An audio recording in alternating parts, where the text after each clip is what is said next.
Last month, the Australian Federal Court dismissed a legal action brought forward by Tiwi Islanders over gas company Santos, building a $5.8 billion pipeline on their rightful land.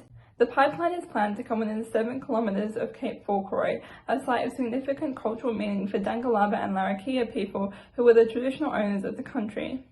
Owners are now being made to pay court costs for fighting back against a project which will cause irreversible damage to sacred dreaming and burial sites, not to mention wreak environmental havoc, with 15.6 million tonnes of carbon dioxide set to be released each year after the pipeline's completion. This battle is just one of countless being fought each year in so-called Australia, as coal and gas continue to be upheld as two of our biggest national industries, and government bodies and corporations continue to ignore challenges from Aboriginal peoples and climate activists, with taxpayer money continuing to be funneled into damaging projects like the Santos pipeline.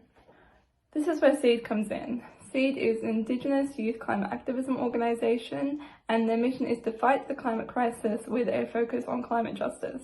That is, recognising that those who have done the least to cause climate change are often the ones who are most impacted by it, people like the Dangalaba and Larrakia peoples. SEED works with the understanding that climate justice cannot be achieved without justice for Indigenous peoples, with projects like Santos's demonstrating that colonial practices of racism and violence against people and land have never stopped in this country. SEED not only facilitates projects and petitions against these projects, they also help Indigenous young people develop the skills, networks and strategies which help them both fight for their country, but also gain strong communities and friendships. Last year, SEED ran grassroots gatherings across the country, which brought Aboriginal youth together to collaborate on devising actions and campaigns to stand up to fossil fuel companies like Santos. Here is a statement from one of the attendees of one of the gatherings.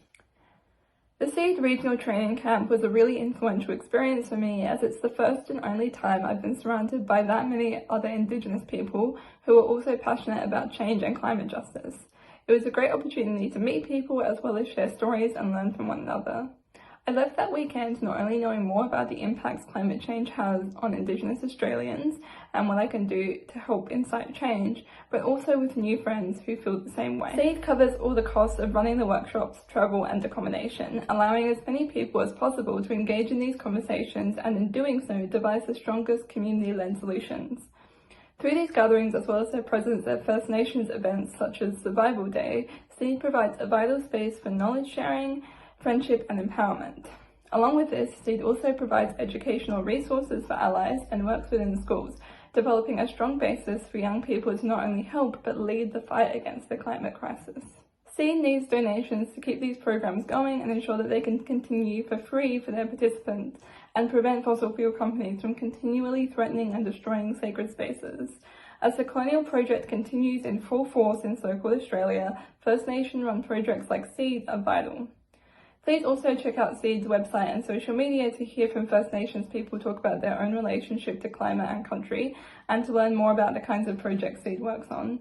I would also highly recommend their film Water is Life, which documents the Aboriginal fight against fracking in the Northern Territory. Have a wonderful rest of the P4A and please give SEED a vote. TFTBA.